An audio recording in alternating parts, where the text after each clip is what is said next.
Welcome to Andy Staples on 3. It's Wednesday night. That means it's a Dear Andy episode. Your questions are the stars, and you guys have some incredible questions.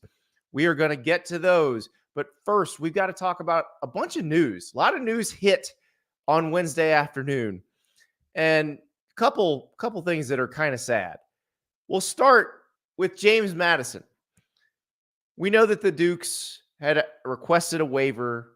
They're in their second season in the FBS. They're not supposed to be eligible for postseason play, but they'd requested a waiver because clearly they are good enough to be in the postseason. Clearly they have done everything they need to do to be a good, upstanding member of the FBS. They are 10-0. They're the best team in the Sun Belt. But the NCAA, which never met an easy decision it couldn't muck up, decides, let's just look like the bad guy again when we could have an easy W. Instead of the easy W, we'll look like the bad guy, and we're not going to let JMU play in the postseason. Now, they're going to end up letting them play in the postseason anyway because there aren't going to be enough bowl-eligible teams. So they're going to end up going to a Sun Bowl. But unfortunately, they're not going to get to play for the Sun Belt title, something they've earned, and they're not going to have a chance to be the highest-ranked Group of 5 champ, which would put them in a New Year's Six Bowl, which they probably would be if they were eligible to be that. It's ridiculous. Absolutely ridiculous. So Jacksonville State had also applied for the same kind of waiver. They were in their first year of FBS play, and Rich Rodriguez's team is 7-3.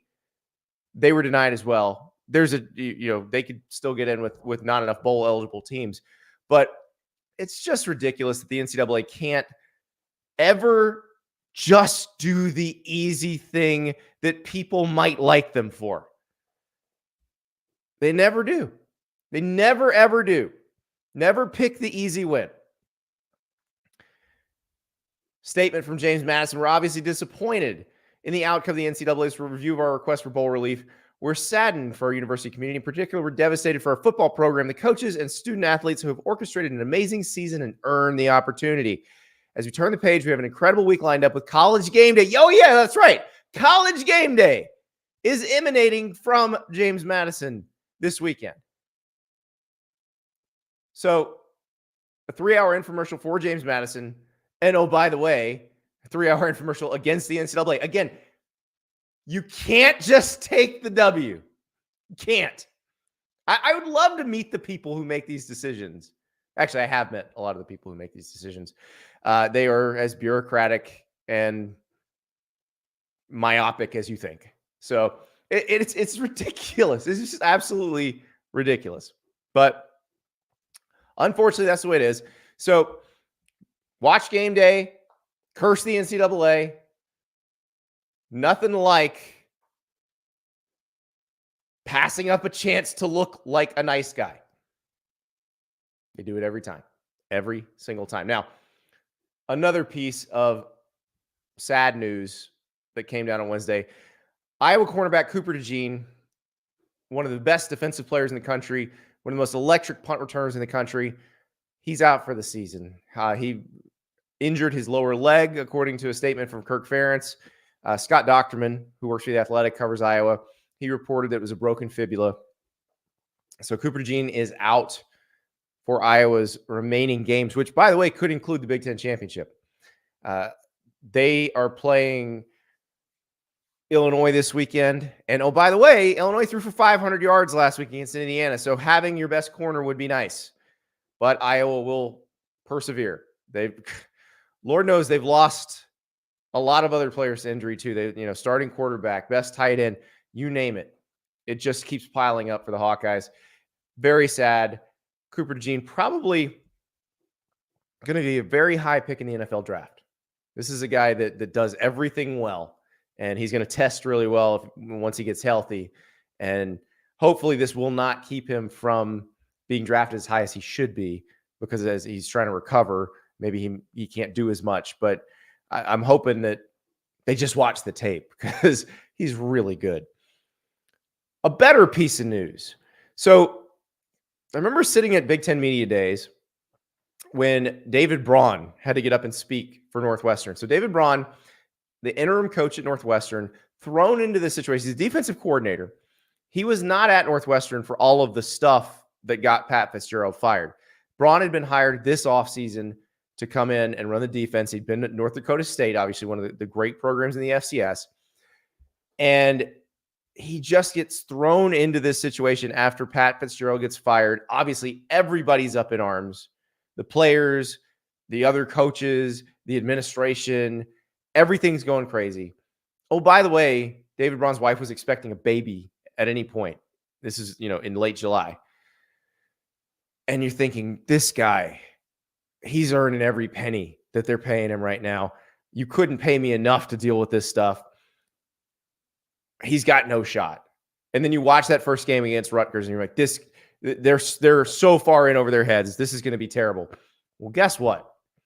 David Braun has done an incredible job. Northwestern is 5-5. You kind of knew something was up when they beat Minnesota early in the season, but recently they've beaten Maryland and Wisconsin.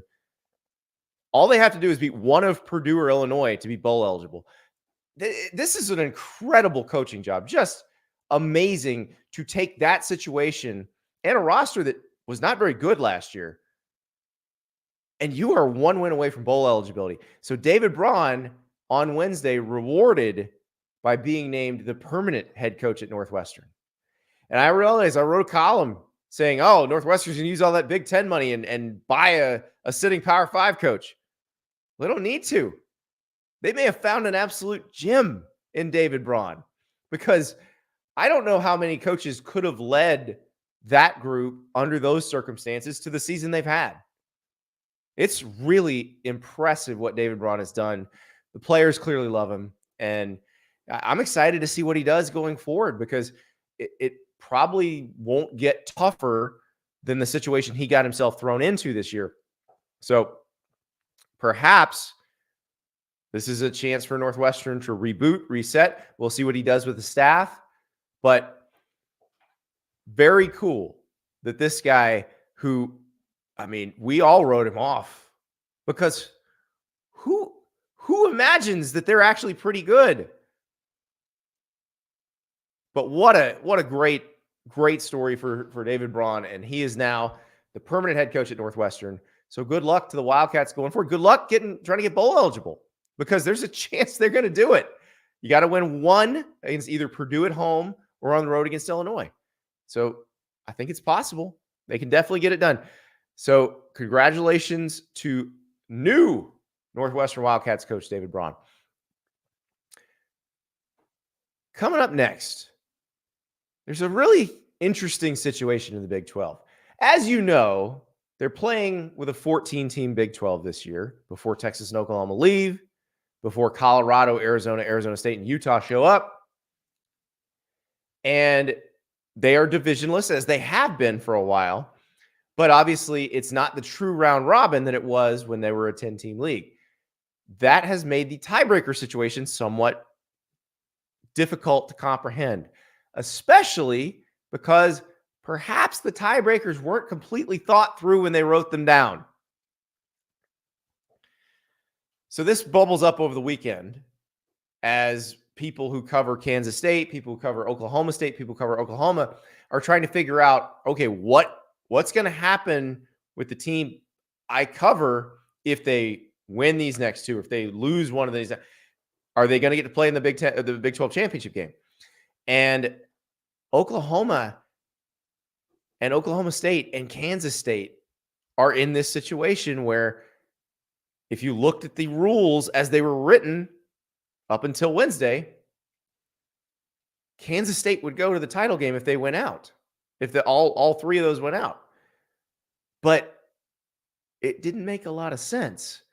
George Stoia and Eddie Radosevich of Sooner Scoop are going to explain why. And we're going to have Eddie and I are kind of similar mind. George, very mature, very smart. He's going to explain the whole situation to me as if I am a toddler, because that's what I need, because it's confusing. We'll do that right after I tell you about Game Time. So Game Time is the place to get last-minute tickets to sporting events, concerts, theater, comedy shows, you name it. They have tickets for it. If you want to go to Research Stadium in Corvallis this week, you want to see Washington, Oregon State, it's a hot ticket. Everybody wants in, but you can get a ticket on Game Time. And in fact, you can look exactly where your seat would be. You have a photo that shows you the vantage point from the exact seat that you are looking at buying. And then a couple more taps, and that ticket is yours. You can change it to one of your friends on game day. You can just text it to them. It makes it very easy. Game Time has all of the games. You want to go watch Georgia play at Tennessee? They can get you into Neyland Stadium. Do you want to watch Texas play at Iowa State in Jack Trice Stadium? The get-in price in Jack Trice Stadium as of Wednesday night, the lowest get-in price on Game Time, $23. That's a big game. That could be a really interesting game. If Texas doesn't win it, all of the tiebreaker scenarios become even more complicated in the Big 12. Those tiebreaker scenarios we're about to talk about. But what's not complicated is using Game Time. You download that app, you redeem the code STAPLES, and you'll get $20 off your first purchase. So Game Time, pick your ticket, see your vantage point, 2 more taps, it's all yours.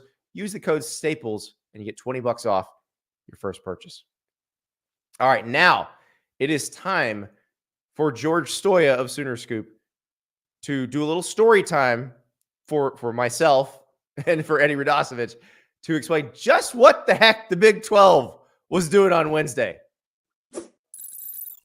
Now, by George Stoia III and Eddie Radosevich of Sooner Scoop, because I need them to help me. I need them to explain something to me because the Big 12 has had an issue with one of its tiebreaker scenarios. And if you've looked at, there's a great website where you can take the remaining 2 weeks of Big 12 games and put in whatever result you want, and it will spit out who's going to play in the championship game. And there's a bunch of different permutations of this. Like you could get Bedlam again. You could get Texas, Oklahoma State. You could get K-State, Oklahoma State. There's a lot of ways to go with this. But the Big 12 has made a change to the tiebreakers because somebody was looking at it and going, something seems weird. So, Eddie, I apologize for this. I'm going to ask George to do this because I saw on your show that he So, George, like I'm a 5-year-old, explain what the Big 12 has done. Yeah, I will try my best. So, essentially, there are, 4 teams right now tied for second place in the Big 12. So that, leaves a lot of discrepancy of, what's going to happen these last 2 weeks. Lots of football to be played. Like you said, you can kind of plug it in to a machine. It pops it out. Going into this, the assumption is, look, you could have a situation where Texas wins out, they're in. They're already in first place. But you have a situation where you could have Oklahoma, Oklahoma State, and Kansas State all win out, and there's a 3-way tie for second. So who gets in? Well, logically, you would look at that and you say, well, Oklahoma State, they beat both Oklahoma and Kansas State, so they should get in. But according to the rule, as it's written right now, the tiebreaker rule, it reads as though if there is a situation where there's multiple team ties, which this would fall into that category, and they didn't all play head-to-head, and Oklahoma and Kansas State did not play this year, will not play this year, then it goes to the second tiebreaker rule, which is win percentage against common opponent. In that scenario, Kansas State, Oklahoma State, and Oklahoma all played UCF, Kansas, and Iowa State. Kansas State would advance because they went 3-0 against those 3 teams. Oklahoma went 2-1, and Oklahoma State went 1-2. So the belief heading into this last couple weeks was that Kansas State in that scenario would get in. And that was even confirmed according to Scott Wright of the Oklahoman. He confirmed that with a Big 12 official literally on Saturday. Well, everybody started reading into that, tweeting about it, writing about it. We wrote about it, all the scenarios, and we're like, isn't that such a dumb rule that Oklahoma State would get screwed over, basically not be in it? Well, apparently the Big 12 saw all that. They're message board posters. Yes, and they are now going in. They had a meeting on Wednesday with all the athletic directors. That meeting was completed Wednesday morning, and they're supposedly supposed to have a statement come out sometime Wednesday, basically saying that the rule is now that OSU would get in because of head-to-head. And, I guess in the meeting, from what I understand from the people I talked to, there was a lot of talk of the Big 12 basically said the rule was written the wrong way. In the first place, it wasn't clear. The intent was always supposed to be that head-to-head would take precedent in this situation, but clearly, again, you showed the rules. It did not read that way. It read in a way that Kansas State would get in this situation. So I hope that makes somewhat sense. Oklahoma fans are pissed off because they think the Big 12 is out to get them. But in this scenario, it's really Kansas State that's getting screwed. And I even talked to some people over that cover Kansas State, and it sounds like they are, the athletic administration there is pretty upset by this because they felt like they are now getting screwed. Well, but Oklahoma State was getting screwed first. And here's the original rule. I have it up on the screen. My favorite part of this, so head-to-head, open parentheses, best cumulative win percentage in games among the tied teams. If not, comma that doesn't belong there, clearly this was never even edited. Like, somebody just dashed this thing together and threw it out there. Barry Trammell, great OKC area writer, compared and contrasted theirs with the Mountain West's. And like the Mountain West is written in very clear, concise language where you cannot, there's no objection you can make. So yeah, Oklahoma State would have absolutely been getting screwed here. And, but what's amazing to me is they're calling this a clarification.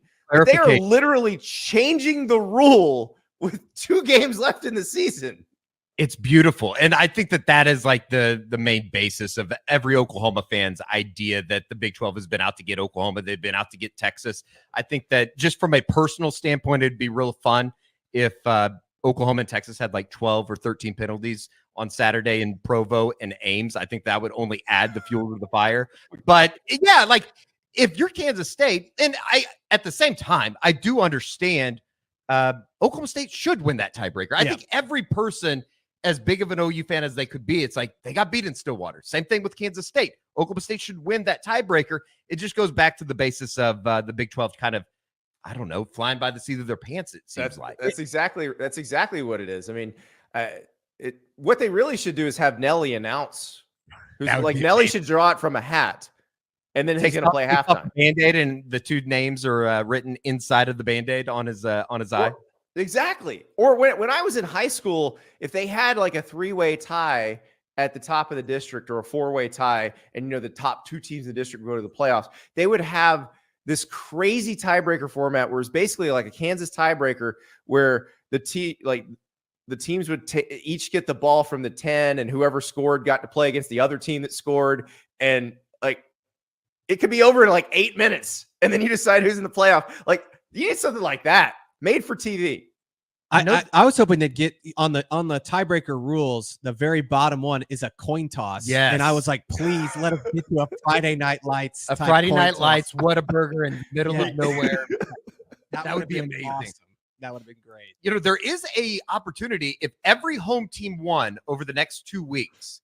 Yes. It would be an 8-way tie for first place in the Big 12, which would just, obviously for people in Norman, it would be a complete disaster because that means that you're losing in Provo. But it would be, from a just entertainment standpoint, kind of what the Big 12 deserves with as poorly as they. Who would go to the title game in that scenario?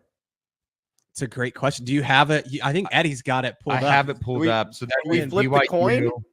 Also, this website, you put them in. It's bball.net.nothing. Is that right? Something like that? Yeah, bball.notnothing.net. .net. There it is. Yeah. This sounds like a website from 1995. This is amazing. It kind of looks like one. It's amazing. And it's accurate. It's totally correct. It was funny yesterday. Yes. They've adjusted it already. Yes. Yeah.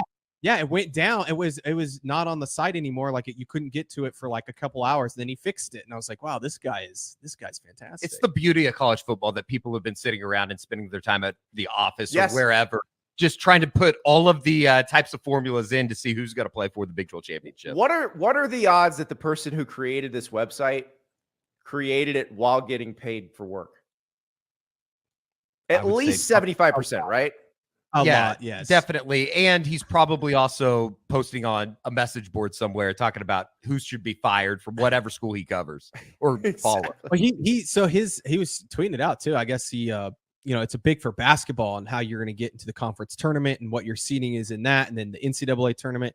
And he said this week though is like the most views it's ever gotten, and it's just all Big 12 football scenarios, which is just hilarious and speaks to college football too. Well, the 8-way tie thing is amazing. Yeah, my friend Max Olson tweeted it out the other day, what the 8-way tie would look like, but he didn't hit the calculate button or show us what happened after you hit the calculate button, because I'm fascinated to know who wins, like who plays for the title in that scenario.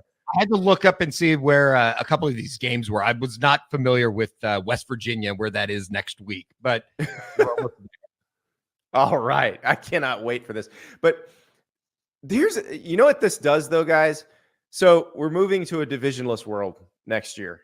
Yeah. And obviously the Big 12 has been way ahead of the curve on that with divisionless football. But this is going to be amazing in every conference because we're going to have this sort of nonsense every November now.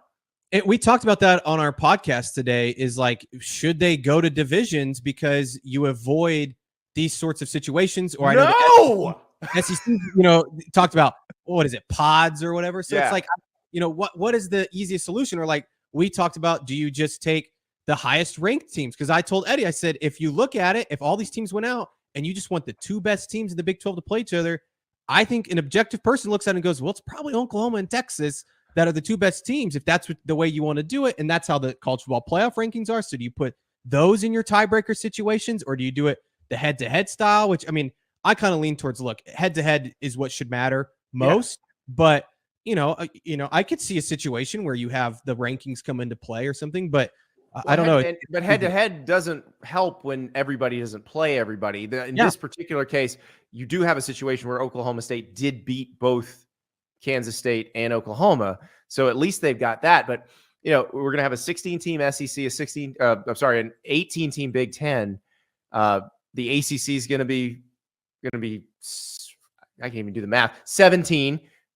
So it is going to be complicated like this because you'll have situations where it comes down to who played who and when. But no, don't make it any more logical. Like, make it complete nonsense like this. I do agree with you on the ranking thing, though, which, by the way, the Big 12 has history with. Remember, OU was the beneficiary of that in 2008 when they and Texas Tech were all 11-1 and 7-1 in the league. Oh, Oklahoma fans oftentimes like to forget that they've been the beneficiary of the transfer portal. They've been the beneficiary of the college football playoff and the way that that's all been set up. And obviously, inside the Big 12, they've been the beneficiary of a long time.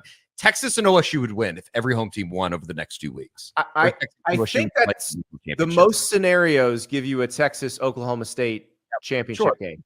Like that. The tiebreaker against OU and Kansas State and everybody else. And that's why, Andy, the three ways OU gets in is basically Texas loses to Iowa State, OU would get in. Texas loses to Texas Tech and Iowa State beats Kansas State, OU would get in. And then if OSU just loses one of their last two games, either at Houston or BYU at home, OU gets in. It's those two teams. OSU and Texas, they're in the driver's seat. They are in the driver's seat to reach the Big 12 championship game.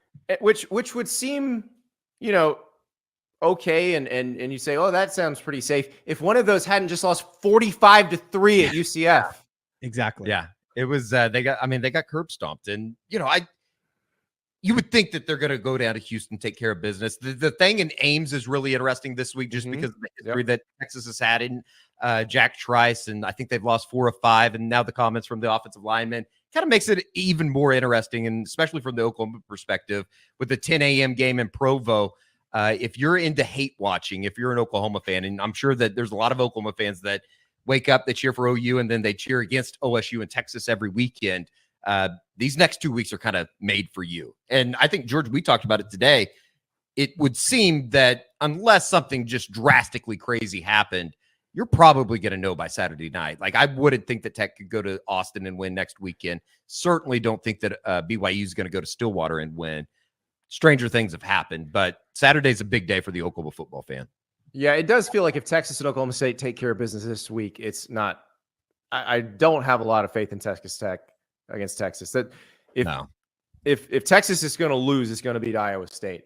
So, and that's the Big 12's playoff chance right there, because if Texas loses, that's it. And so wow, but it is amazing. I don't recall a league ever changing a rule mid-season, specifically 2 games to go. Like, that is very unusual. Yeah, and that's why, like, again, it goes to all the Oklahoma fans want to believe in this conspiracy that the Big 12 is out to get Oklahoma. And, I'm not going to tell a fan how to be a fan. I kind of love it that they're so out for that. But I think at the end of the day, this is not a situation where the Big 12 is trying to screw Oklahoma because, again, this doesn't really affect them. It doesn't affect them. I mean, I would be mad if I were K-State people now because it was written that way. And even though in your heart of hearts, that spot should go to Oklahoma State, you're like, well, hey, but we would have been there. Right. Yeah. Right. It's crazy to think that they just went in and did that. And not to mention that, this athletic director teleconference or whatever it was today, the meeting, they have them every Wednesday. But I know, George, you had talked to some people that like Oklahoma was completely unaware that this was even on the table going into. I multiple different schools that they were unaware that this was even something that was going to be just discussed. by the way, we're changing the rules. And again, that goes. And I love that they're calling it a clarification, not a change of the rules. And again, that just my takeaway from all of this is the Big 12 is just. I mean, this is probably harsh, but they're run by morons right now. Like it's kind of a clown show. And the fact that we're even talking about this, that no one's like double checked that, like you said, Annie didn't even take out the comma there in that one sentence. It's like, it's unbelievable. Well, I want to clarify something because I earlier in the season when they announced that Nelly was going to play halftime, I did a top 5 Nelly songs, and I left the Tip Drill remix of EI out of there. And so I'm gonna clarify that the Tip Drill remix of EI is number 2 behind Ride With Me. Or I can right. Dilemma's number 1 for me. I love Dilemma's great. Kelly Rowland's great, but Ride With Me is the best Nelly song. It's not close. The melodic quality of his voice plus it's still actually a hip hop song. But you sound like a big Nelly fan. Are you going to be in attendance for this, Andy? I should. I don't know. Should I go to the SEC championship game, which is a win and in playoff scenario game, or should I go and watch Nelly? I don't know. I think that's a de facto national championship for a lot of people. The Georgia Alabama, the way those two teams are playing, I don't know if anybody in the college football world. But I don't think he's going to do the Tip Drill. It's not really good for network television. No. I would bet not, but maybe. What is the Big 12's new slogan? Newer, bigger, faster, stronger, whatever. I don't know. They got rid of one true SEC. champion, and all of a sudden they don't even know who's going to be in the championship. That's true. So, well, I'm glad we've clarified things, boys. Yeah. You're welcome. Andy Radosevich and George Stoia III. Thank you so much. Absolutely. I'm so glad I finally cleared that up. It's been bugging me for a while. It really has. So the Tip Drill into the top 5 of Nelly songs, and I'm not sure what I'm kicking out, but it's in there. And again, I'm going to be like the Big 12. I don't even have to follow my own rules. I can change the rules midstream because that's exactly what they did.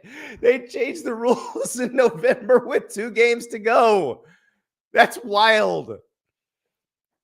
All right, it is time for Dear Andy. It is time for your questions. Great questions this week. We've got quite a few about Jimbo Fisher and what happens to Texas A&M from here. We've got some about Michigan, of course. And we got some about the coaching carousel in general.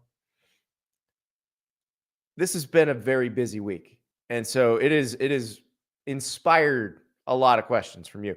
We'll start with Jamie in Nashville. Jamie's the guy who keeps the scoring on the quarterback draft between me and Jesse Simonton, which I'm still winning, I believe. Still winning. I appreciate all that Jaden Daniels has contributed because he's basically carried me the whole season. But here's what Jamie asks. Jimbo Fisher's A&M contract, is it the worst in sports history? Not just college football, but sports history. And if not, what tops it?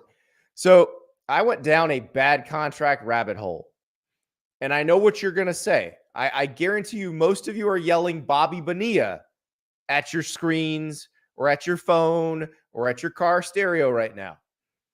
And I'm going to tell you that Bobby Bonilla, while a bad contract, is nowhere near one of the worst contracts in sports. So here's the deal with the Bobby Bonilla contract.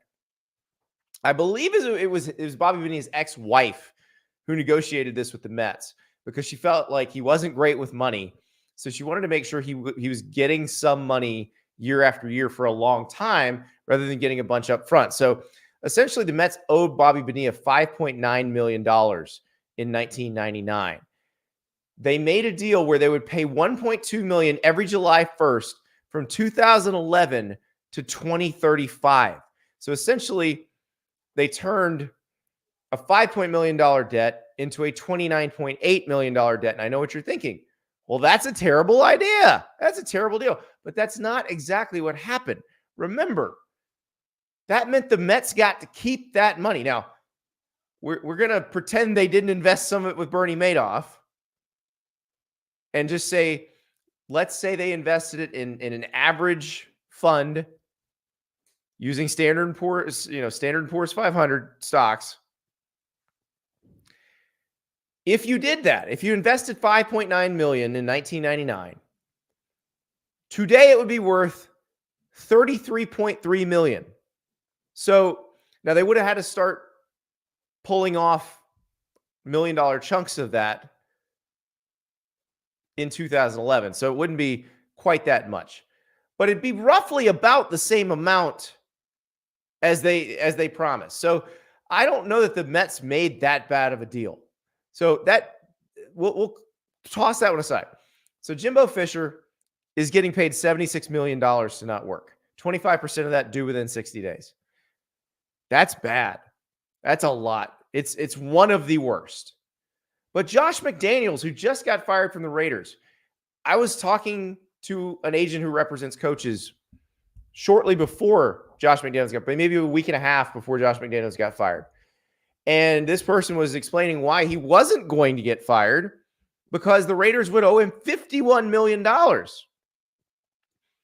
So they're going to pay him $51 million to not work. He didn't even make it 2 seasons. He went 9-16. And you knew what was going to happen, because unlike Jimbo Fisher, who was 4 years removed from a national title, Josh McDaniels had been a head coach before. Yeah, he was a really good offensive coordinator with the Patriots. Believe it or not, offensive coordinators tend to look good when Tom Brady's their quarterback. He was a terrible head coach with the Broncos. Everybody knew that. He reneged on being the head coach of the Colts. So the Raiders knew what they were getting themselves into and promised all this money anyway. And now they're paying $51 million for him to not work. At least Texas A&M got 6 years out of Jimbo before they paid him all this money to not work. There are, however, there's a few athlete deals that rival this one in terms of just dead money, or money that certainly didn't pay off. Chandler Parsons in the NBA, he signed a 4-year, $94 million deal with the Grizzlies. He was coming off a knee injury, and the knee never really healed. So he only played 95 games in 3 years. Then he got traded to the Hawks. He only played 5 games there. Unfortunately, he got hit by a drunk driver, and the injuries he suffered there, he ended up retiring. But that's all that the Grizzlies got out of the 4-year, $94 million deal was 95 games. So they probably wound up paying about as much dead money as A&M is going to pay to Jimbo. Carson Wentz signed a 4-year deal with the Eagles. The actual total was even bigger than this, but in the NFL, you only worry about the guarantee. It had $107 million guaranteed. You guys know what Carson Wentz has done over the last few years. Now, I know he just re-signed with the Raiders, but $107 million, if we're talking dead money or money that was earned relative to Jimbo Fisher, this one's close. This is close. This one might be in the NBA right now, James Harden is making $35.6 million this season. We know what has happened with James Harden. He's been just killing teams left and right and then demanding trades. So since he's been playing with the Clippers, they're 0-4, $35.6 million this season. So that one getting up there. It was a 2-year deal worth about $70 million. So the one that really is amazing, there's a soccer player who played 48 minutes for Leeds United. So 48 minutes over the course of the time he was there. Jean-Kevin Augustin. Leeds United paid a £15.5 million transfer fee, and then his contract was £25.5 million. Now, with the exchange rate right now, that's about $50 million total. 40 million pounds, about $50 million total. For 48 minutes of gameplay. That's probably the worst. That's probably worse than Jimbo's. But that is That's terrible. That is a bad contract. So Texas A&M folks, don't feel so bad. And look, we know how Jimbo's contract came to be. It's not really the fault of anyone currently. Well, they did extend him, but there's a reason why it had to be extended the way it did, although you still didn't actually have to do it. But remember, Scott Woodward was the AD who hired Jimbo. Woodward had no leverage when he hired him, so he fully guaranteed a 10-year, $75 million contract. There was no buyout on Jimbo's end if he wanted to leave. So when Scott Woodward left Texas A&M and went to LSU and then fired Ed Orgeron and needed a football coach, the assumption in College Station was, oh, he's going to hire Jimbo Fisher because he can. He doesn't have to pay us a penny. And they're still, they're coming off the pandemic season where Texas A&M was 9-1. Now, this is 2021, so they've started to trend back down. But that was the fear. The fear was that he'd just leave for nothing. And so they said, what else can we give you? 10 years, $95 million. Here you go. And they should have said, if you would like to leave, leave. Because as we know now, Scott Woodward was not considering Jimbo Fisher. He hired Brian Kelly, who, by the way, already has more SEC West titles than Jimbo Fisher did. Unbelievable. $76 million now. Oh, no, we got more Jimbo questions. Just wait. From David in San Antonio. We all assume Jimbo is going to spend more time with his family and enjoy his millions of dollars. But let's have some fun and pretend that Jimbo is going to work in college football next year. What would be the weirdest, funniest, or if you feel like it, most realistic job he could have next year? Well, listen, I think Neil Brown may have coached his way to safety at West Virginia. So the idea of Jimbo going home, I think that might be out. But David in San Antonio has some great ideas. Quote unquote recruiting analyst at Michigan. I don't know if Jimbo Fisher can afford all the tickets that Connor Stallions was buying for sure. 100%. He doesn't even need to hit anybody else up. Like, there's no paper trail because he's just paying cash for everything. Offensive coordinator at Iowa. They are going to need one. Brian Ferentz not coming back. I think Jimbo Fisher and Kirk Ferentz would get along. I think he'd look at Kirk would be like, listen, Jimbo, we're going to punt to win. And Jimbo's like, I've been punting to win all my life. That could be a match made in heaven right there. Is this heaven? No, it's Iowa. I like it. Another one from David in San Antonio. Head coach at Duke, if Mike Elko, the current Duke coach, former A&M defensive coordinator, if he were to go to Texas A&M. That's a good thought. But we just saw Jimbo not do more with more. He did a lot less with more. So what's he supposed to do with less? Like Mike Elko, classic more with less. Jimbo Fisher the last few years, classic less with more. If you can't get, if you're doing less with more, imagine how little you're going to do with less. So no, that's a non-starter. Anything under Nick Saban in Alabama, I think that ship has sailed, David. I do not think Nick will be offering the place in the Nick Saban witness relocation program, or witness protection program, as Mike Locksley called it. There will be no Jimbo as an analyst on Nick's staff. Now, because the SEC is the most competitive place in the world, would Kirby Smart hire Jimbo Fisher as an analyst? Maybe. How about this one? This would be fun. Not going to happen, but wow. Scott Woodward at LSU hires Jimbo Fisher as an analyst, knocks on Brian Kelly's door. BK, just wanted to let you know, hired a new analyst. Think you're going to like it. He's been here before. He was the OC here once. So I know Mike Denbrock's doing a great job. Jane Daniels just won the Heisman. I got it. But listen, if you need anything, just ask Jimbo. He's the one lighting $100 bills on fire for fun over there in the corner. That would be funny. Don't think it's going to happen. We now turn the page forward. about what Texas A&M does next. This one comes from Sarge. Sarge is a Texas A&M fan. Who could A&M hire that would provide the best content for you and other sports media types due to the reaction? Well, I think the funniest hire Texas A&M could make is definitely Lane Kiffin. I would be highly entertained by Lane Kiffin at Texas A&M. If we think about it, like if you watch the show with Billy Lucci on Sunday, Lane Kiffin, I think, put Texas A&M people in the glass cage of emotion that caused them to finally decide to fire Jimbo Fisher.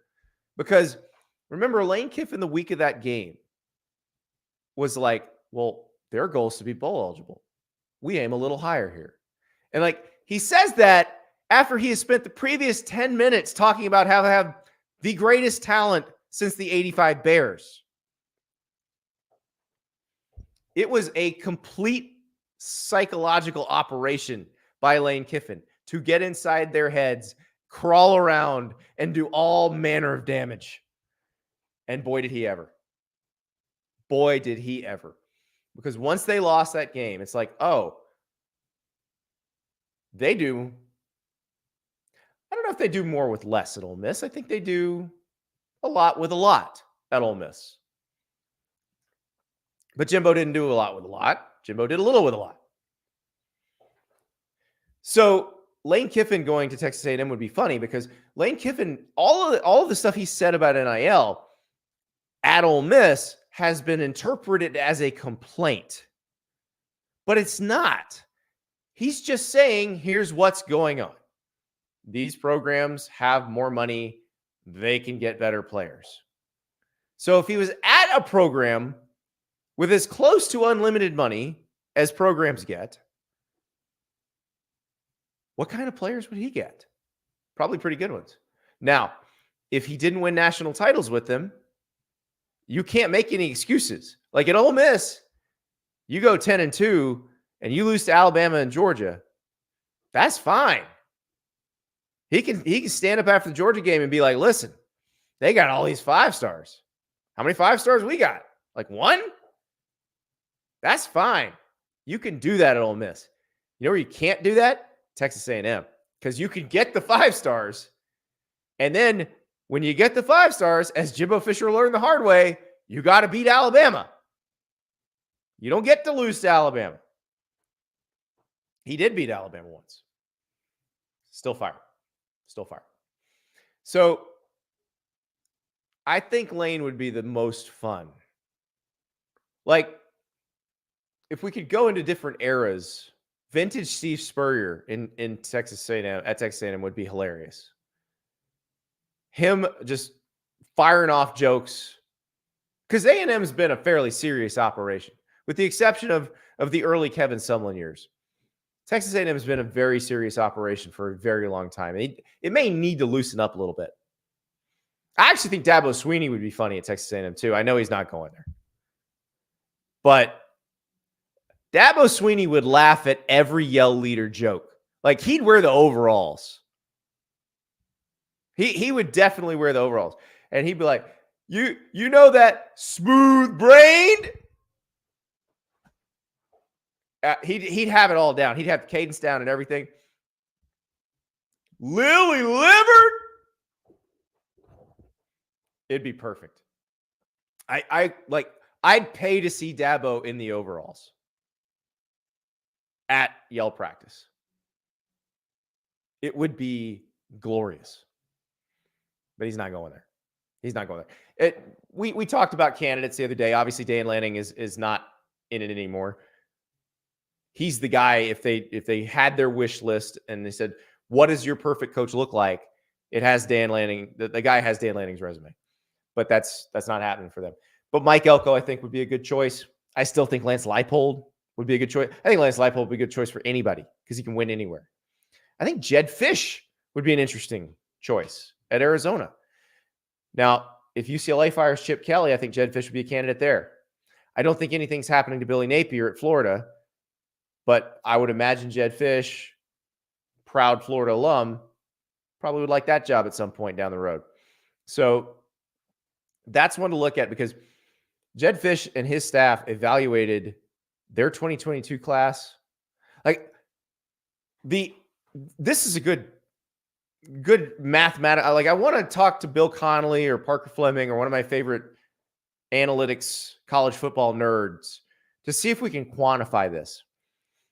Like how much more did Jedd Fisch get out of his 2022 class relative to expectations than Jimbo Fisher got out of his 2022 class? Because Jimbo Fisher's was number 1 in the country by a long shot. Had all those great defensive linemen. Jedd Fisch's class for Arizona was a great class, but nothing close to what Jimbo signed. Meanwhile, Jed's got double-digit starters out of that class, and they just keep on winning now. Like, they got 7 wins this season. So, that's an interesting thought, because I do think if UCLA were to open, Jedd Fisch, Jonathan Smith from Oregon State, those would be 2 coaches whose names would be up for that. But, man, he might be good at Texas A&M. Running, guy with NFL experience, maybe run it like an NFL personnel department. It's worth thinking about, Aggies. It's worth thinking about. Let's go to a question from Anthony, and he sent in a video. Dear Randy, my question for you is, now that Jimbo Fisher has been fired and the coaching carousel is starting to go right now, with Jimbo Fisher being fired recently and the Mel Tucker incident, do you see administrations going away from doing the 10-year massive contracts for these coaches to prevent them from having to make these massive payouts and setting new records every time they want to fire a coach? I know in previous podcasts you had talked to how agents have been working over school administrations for years, always getting their guys a raise. But do you think this is going to be a tipping point with how universities are running their finances and how they, with their coaches, and work in better buyouts throughout the course of the contract instead of having to pay Jimbo Fisher $76 million? Thanks, Andy. Have a good one. And then I've got another one from Christ. It's similar to Anthony's and probably even more succinct. Why do you think athletic director versus agent is such a lopsided matchup? And will it ever balance out, or are ADs doomed to lose? Don't put Joe Castiglione there, River Bailey, our producer. What are you doing? Joe Castiglione hadn't been knocked in the creek by anybody. Although he did guarantee a lot to Brent Venables, who was a coordinator. Like, Brent Venables' buyout at Oklahoma should have been $1 more than what his buyout at Clemson was. Like, you want to be head coach or not? Spoiler is significantly more than his buyout at Clemson as DC. So here's the deal with the athletic directors and the agents. This is why this happens. The ADs are not spending their own money. They work in a system where their job is to spend all of the money every year, and they'll get more, but then they have to spend it all again. They're not supposed to save it because they work for nonprofits. They're not supposed to show a profit. Also, they can't give it to the players. So they got to put it somewhere. They got to do something with it. So what do? They tear down perfectly good buildings and rebuild them, or they give coaches ridiculous deals. Here's the other part of it with the AD. If you're hiring, like, let's say you've hired a coach, fired a coach, and you're hiring that next coach. You know you're getting fired before that coach is getting fired. They're not going to let you hire another one. So whatever you give that coach doesn't matter because you don't have to worry about it. You're not on the hook for it. Some other schmuck's on the hook for it. That's why ADs get destroyed in these negotiations. Now, as to Anthony's question, will they stop giving the 10-year deals? They should, because you saw Michigan State. I still think they're going to have to give Mel Tucker some money. I don't know how much. And you saw what Texas A&M is going to have to pay Jimbo Fisher. It's incredibly dumb to lock yourself in for that long. Think of how different college football was 10 years ago. Think about how different it'll be 10 years from now. Do you want to be locked in? Like, we know most coaches don't make it 10 years. It's amazing to me because this AD coach relationship, the way this works, the courtships, the amount of time involved in the courtships is a very small amount of time. It's really like The Bachelor when you think about it. You think I watched the Jesse Palmer season of The Bachelor when he was the Bachelor. I don't have a lot of experience with The Bachelor. I know there've been about 87 seasons of The Bachelor and The Bachelorette and the Old Guy Bachelor since then. I do see the commercials during football. But I understand the gist of the show. You put all these beautiful people together, and you have one person deciding between all the beautiful people that they are meeting. And inevitably, because it makes good television, they say how much they're in love with the one or two people left at the end. But they're not really. How many of those people are still together? I think there's like one couple still together. That's basically coaching hires. Like Kirk Ferentz and Iowa are still together. Everybody else got divorced. Everybody else got divorced. But they have these whirlwind courtships where the face-to-face part of these interviews for these multi-million-dollar jobs, usually a course of hours. We're talking like 4 to 8 hours face-to-face before these jobs get offered. Like I got interviewed for 8 hours for a high school job covering Pasco County preps at the Tampa Tribune that paid $35,000 a year. I got an 8-hour interview for that. And they still had some more questions later. Imagine if that job paid $8 million a year and they were going to guarantee me $70 million over the life of the term. And they only had 4 hours to do it. And then, of course, they fall in love, these ADs, or they at least have to act like they're in love. This is, again, like The Bachelor. I'm sure these people aren't really in love on The Bachelor, but it's good for the show if you act like it. It's also good for the show in college football if you act like it. So they get on stage. This coach is the finest man I have ever met. He raises his players like his own sons. He turns them into better men.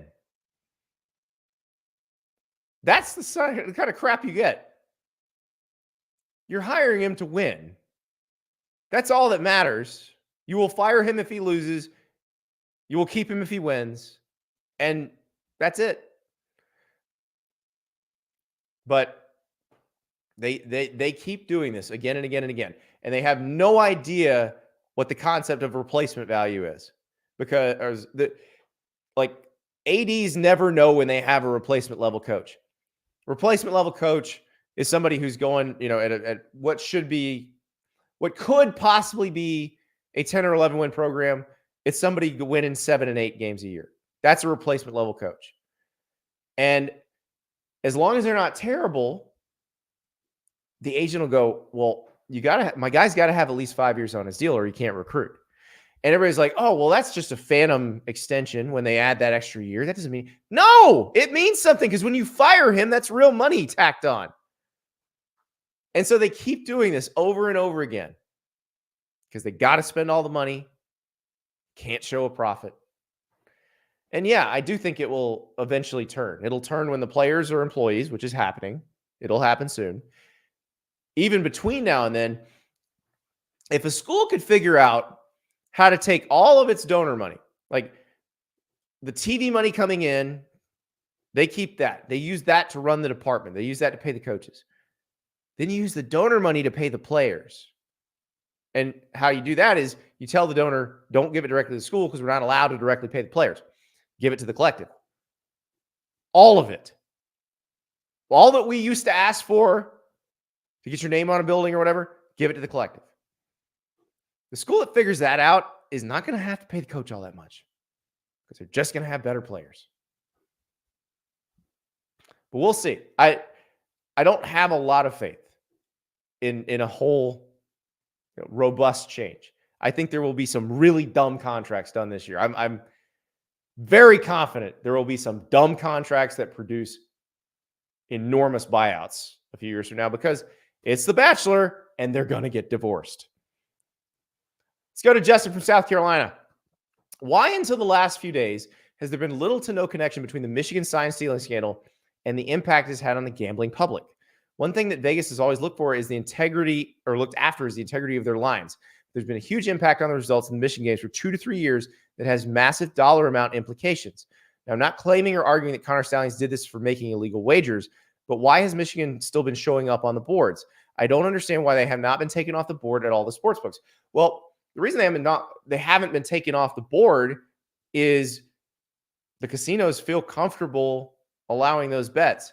One, I don't know that if you go back that you can put a number value on exactly what they got. Like how much of it was just having better players than most of the teams they played? How much of it was having an advantage because you had the signals? Also, other teams have signals that were acquired in ways that the NCAA allows. So I don't know how much that changes the line, but I do know that's why, or one of the reasons why the Big Ten was under pressure to act quickly, because it is a kind of an integrity of the game issue. It is a line issue. But remember, as soon as the investigation was announced, the Big Ten said they had alerted all of Michigan's future opponents. So they start changing their signs. So it's not an issue necessarily going forward. Now, I realize it's almost impossible to change all of your signs in a week or so. But by the time like the Penn State game happened, Penn State had plenty of time to make adjustments. I don't know that. I know Penn State. I was at the game. Penn State was holding up a poster board with a peach on it. I don't know what that meant. I think it probably had something to do with butt, because the peach means butt in emoji talk. But I don't know that Michigan knew what it meant either. So I don't think it has a necessarily quantifiable effects. I think if it did, you would see the lines change, or you would see the books take those lines off the board. If they thought that they couldn't control it or they couldn't accurately set the line, they're taking it off the board. They're not going to take the risk of being on the wrong side of that if a bunch of people, may win their bets. So I think that's probably why, is they can't really get a quantifiable effect. Otherwise, they would just take them off the board. The fact that they keep putting them on the board should tell you something. This goes to Ty in Detroit.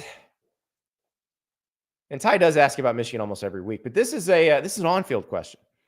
I hear a lot of pundits say that it's a bad sign that Michigan throws second half versus Penn State. However, J.J. McCarthy still went 7 of 8 passing. They seemed to figure out protection after the first 2 drives. Their decision to stop throwing was largely based on the fact they knew Penn State couldn't score much and didn't want to run the risk of a fluky turnover. What was your stance on that? Also, Penn State defense is legit, so if UM can run it on them, who else could stop them? Well, they're about to play a very good defense in Ohio State. I think Ohio State has improved dramatically on defense because they're not giving up the explosive plays they gave up last year. The Michigan game is a great example of those explosive plays. The Cornelius Johnson touchdowns, those really kept Ohio State in the game. She kept Michigan in the game. I think Ohio State may have been able to run away with it without those, or at least build enough of a lead that Michigan, once it found its running game in the second half, wouldn't have been able to come back. But they don't give up those explosives anymore. As for what Michigan did against Penn State, I have no problem with it whatsoever. It was the weirdest 24 hours that I can remember seeing for a college football team. Sharon Moore finds out he's coaching the team on Friday night. Still doesn't know Saturday morning if he's going to wind up being the head coach for that game because they're trying to get the injunction. They don't get the injunction. He winds up being the head coach. And it's working. And yes, you know that Penn State's not going to be able to score. But let's talk numbers here. Since we're talking, what they did and what was JJ McCarthy's performance. JJ McCarthy was 7 of 8 for 60 yards. I know that sounds bad, but that's 7.5 yards per attempt. It's like a pretty average yards per attempt. It's actually 1.3 yards per attempt more than Penn State was allowing all season. So JJ McCarthy was actually a relatively efficient quarterback against Penn State's defense. So I don't worry about J.J. McCarthy because I've seen him when he has to throw them to a win. I've seen him against Ohio State. I know he can do it. I bet he's going to throw all over Maryland this weekend. They needed to get out of Happy Valley with a win. They knew Penn State's offense was not going to do much. I don't have any issue with what they did. And I also think running the ball 32 times in a row, and I do realize there were passes sprinkled in. There was a pass interference call. There were some called passes that turned into scrambles. But the way they won that game, the way they called that game is as demoralizing as it can get for an opponent. They just obliterated Penn State psychologically by doing that. And if I'm a future opponent, I watch that and I'm like, oh, dang. These guys are just going to lean on you. These guys just keep coming. I actually think they sent a stronger message than they would have had J.J. McCarthy thrown for 178 yards. I think that they sent a very strong message. Now, I think they're going to have to throw to beat Ohio State. But they did what they needed to do to win the game. And I, again, you hear me all the time say, just do the thing that works and keep doing the thing that works. So I'm never going to criticize when a play caller continues to do the thing that works. Never. This was from KC. This is a playoff committee ranking question. How many wins over ranked opponents does Washington need to finally jump Florida State and into the college football playoff top four? My cynical side says the committee would take a 12-1 Big Ten and SEC runner-up over the Huskies, and it's ridiculous. I think what KC means is over a 13-0 Washington. Not a chance, KC. If Washington's 13-0, they are in the playoff, and I don't think they're number 4 either. I would say if Washington beats Oregon State this weekend, there's a chance we see them jump Florida State. We saw Georgia jump Ohio State last week with an impressive win. I'm telling you right now, if Washington goes to Corvallis and beats Oregon State, I don't care if it's by a point. That's an impressive win. That's a very impressive win. And for Washington to be a 13-0 Pac-12 champ, they've got to win in Corvallis. They've got to win the Apple Cup, which, Washington State has fallen off a lot lately. But then they would have to beat Oregon again in Vegas, in a neutral site instead of at home. It would absolutely be good enough to make the playoff. There's no question in my mind if Washington's 13-0, they're in the playoff and they're number 3 or number 2 or maybe even number 1. Florida State, now, because of the way the ACC, the other contenders have kind of fallen off, and it's basically them and Louisville. I do think Florida State could be 13-0 and make the playoff at 4. Again, I don't think they would be left out. I think they would make the playoff at 13-0, but I could see them making it at 4. But I will bet you if Florida State's going to win this weekend, but if Washington goes to Corvallis and wins, and again, it's no guarantee, Oregon State is the betting favorite in this game. But if Washington wins, they're going to jump FSU because the committee is going to look at the resume at that point and go, you know what? I think they've put together a more impressive resume. So don't worry, Casey. You're worried about the Alabama-Georgia thing. You're worried about the Michigan-Ohio State thing. If the Huskies keep winning, they're in. Now, if it's a 12-1, let's say they lose in Corvallis, beat Oregon, it's a different story. I'd worry then. But if they keep winning, you don't need to worry.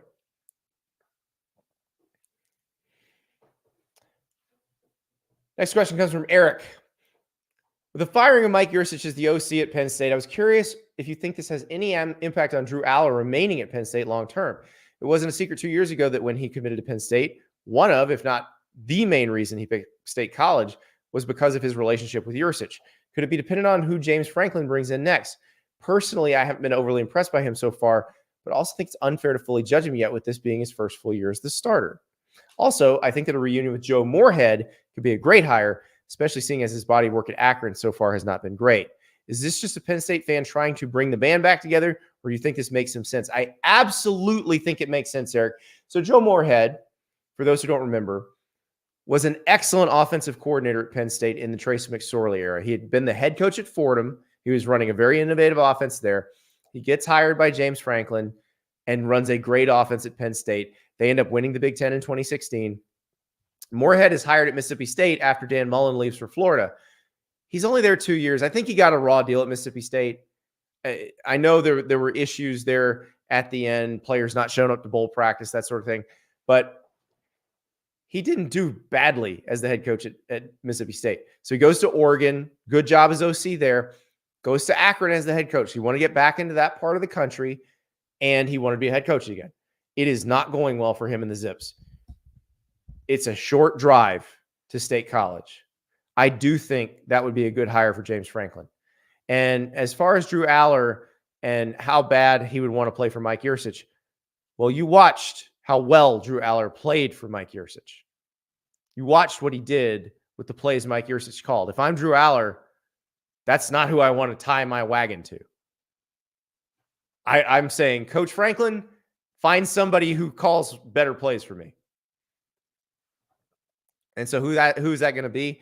You know, Moorhead's the name that everybody keeps coming up with because it seems so obvious.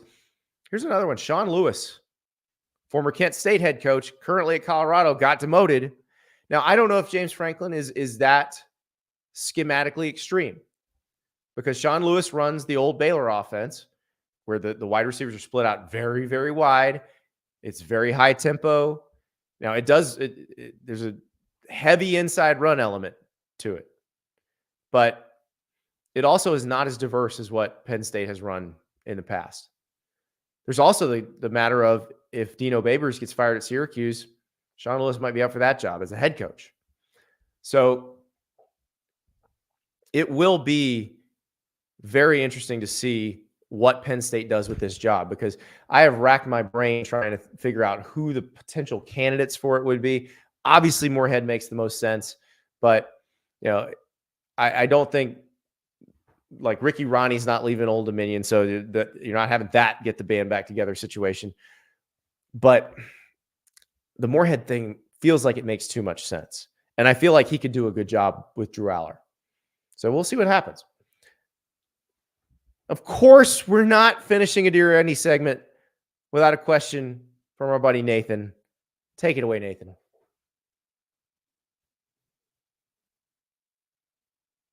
Maybe we don't have Nathan. Oh, hold on. Nathan's coming. I'm told Nathan walks and talks during his questions. So I think there's a long preamble. He's walking silently. I don't know. I'm being told Nathan's coming. He's walking this way. Maybe not. It's the coaching carousel in full spin. I wanted to talk to you about under the radar candidates, but not for this year. As we all know, hiring a coach is about as much as a crapshoot as drafting a quarterback high in the first round of the NFL draft. We're all hoping for Nick Saban, but most of the time it's Jimbo Fisher or much worse. So, my question is, who are some of your favorite under the radar hires of the last 10, 15 years? Coaches who, when they were hired, no one was really talking about them, and they just silently got to work and did an incredible job. That doesn't have to be winning a national title, but taking their program someplace where no one thought it would go. I'm thinking, Lance Leipold at Kansas is the perfect example of this, partly because of when he was hired. No one talked about it, but he was a perfect fit. So give me a couple of your favorite examples of such under-the-radar type coaches. I like the Lance Leipold at Kansas example. I will give you a better one than that, though, Nathan. Lance Leipold at Buffalo, because we knew that Lance Leipold, when he went from Buffalo to Kansas, at least people who'd been really paying attention, knew that Lance Leipold had a chance to rebuild Kansas because we'd seen what he did at Buffalo. So I think Lance Leipold going to Buffalo from Wisconsin Whitewater is one of my favorites. And I did a story back when I was at The Athletic where Danny White took me through the hiring process. Danny was the AD at Buffalo. He's currently the AD at Tennessee. He shows up again in this answer because I thought about this one when I got the question, jotted down some notes, and Danny White hires. There's another one in here too. But in recent years, I think Mike Elko at Duke's one. We looked at Mike Elko as a really good defensive coordinator at Texas A&M. I'm not sure how much anybody knew about him as a potential head coach other than the people who'd worked with him, the people who'd played for him. But in the media, we didn't know exactly what he was going to be. Very quickly, he established that he is a great head coach. Won 9 games his first year at Duke. They're still playing very well despite they're on their 3rd quarterback right now. I mean, they almost beat North Carolina the other night, double overtime loss. I think Mike Elko's done a phenomenal job, and that's why he's getting mentioned as a potential next Texas A&M coach. I mentioned Jedd Fisch earlier in the show at Arizona. That's one that it was, those of us who cover sport have known Jedd for a long time because he was the OC at Michigan. He was the OC at Miami. He's been in the NFL, so the NFL side, they know him too. I always figured he'd want to stay in the NFL because he bounced around. He was with the Rams in his last NFL gig. And my thought was he's going to try to become an offensive coordinator in the NFL. And if you catch lightning in a bottle, then you're a head coach in the NFL. But he wanted to be a head coach in college, and he had a plan. And you heard him on the show last week. And if you didn't see that interview, it's on the YouTube page. Go watch it. You will come away very impressed with Jedd Fisch. And so his hiring, his evaluation, his recruiting, he's turned out to be a really good college head coach, but that's something that most people would not have known. And I'm guessing the Arizona administration saw it because he came in and presented all this as a plan and saying, here's what I can do. But I think if you're just casually watching, you hadn't seen that. You're just saying, oh, is that the guy who was with Al Golden at Miami or who was at Michigan for a little while? He's done a really good job. Again, I think there could be quite a few schools in this cycle who may take a crack at Jedd Fisch. Chris Kleiman at Kansas State to replace Bill Snyder is another one, I think. Now, I realize Chris Kleiman was at North Dakota State, so he's winning at a really good clip there. But I do feel like people are reluctant to try to hire somebody to bring them up a level from Division III, from the FCS. But Chris Kleiman was the ideal person to replace Bill Snyder because he was going to run a developmental program just like Bill Snyder was. But Chris Kleiman, a little more open to new ideas. And you've seen him mess around with the offense a little bit, mess around with the defense. He's got Avery Johnson now. That's when I think Chris Kleiman will get interest from other schools. But I'm of the belief that if you have a special quarterback, that you may want to stay where you are. Avery Johnson, we'll see how he develops, but he could be a special quarterback over the next couple of years. That's probably incentive for Chris Kleiman to stay there. The one that might be my favorite of these, and I mentioned that Danny White hired Lance Leipold at Buffalo. The one that I remember the guy getting hired and thinking, wait, he wanted to be a head coach? I didn't even know that. Was Josh Heupel at UCF. So Heupel was the OC at Missouri when Scott Frost left UCF for Nebraska. So Danny White's the AD at UCF. He's come from Buffalo. He's become the AD at UCF. And he's looking around. And this is a job. Remember, they're coming off an undefeated season. So everybody and their brother wants this job. And he goes and hires Josh Heupel, who was on 0 lists, who just but there was a connection. Danny's brother, Brian, who's currently the Florida Atlantic athletic director, he'd worked at Missouri with Josh Heupel, knew how people felt about him within the program, and said, hey, this guy's doing some special things, and could vouch for him. And so he gets the interview, and Danny said once they had the interview, it was over. So Heupel comes in at UCF, and he picks up right where Scott Frost left off. He's just winning. And then when Danny got the Tennessee job, he went and he talked to some people, and his thought was none of these guys are better than Josh Heupel. And so he hires Josh Heupel. And I think at that time, people were looking at that one as, oh, he's just hiring the guy that he's comfortable with because that's who he hired at UCF. That's not what it was. He legitimately thought he was the best guy for the Tennessee program. And I know people are mad at Josh Heupel right now. I know the Vols fans are a little discouraged after what happened against Missouri. But you tell me, is your program better off right now than it was 3 years ago before Josh Heupel showed up? Abso-freaking-lutely. Like, there's a high ceiling for the Tennessee program right now under Josh Heupel. So I always thought that hire was good. I want to go back. So Nathan gave me the last 10 or 15 years. I'm gonna violate the time element here because I think the one that for me, and I realize it was probably considered a pretty big deal locally, just because this was an alum. He'd been a famous quarterback at the school.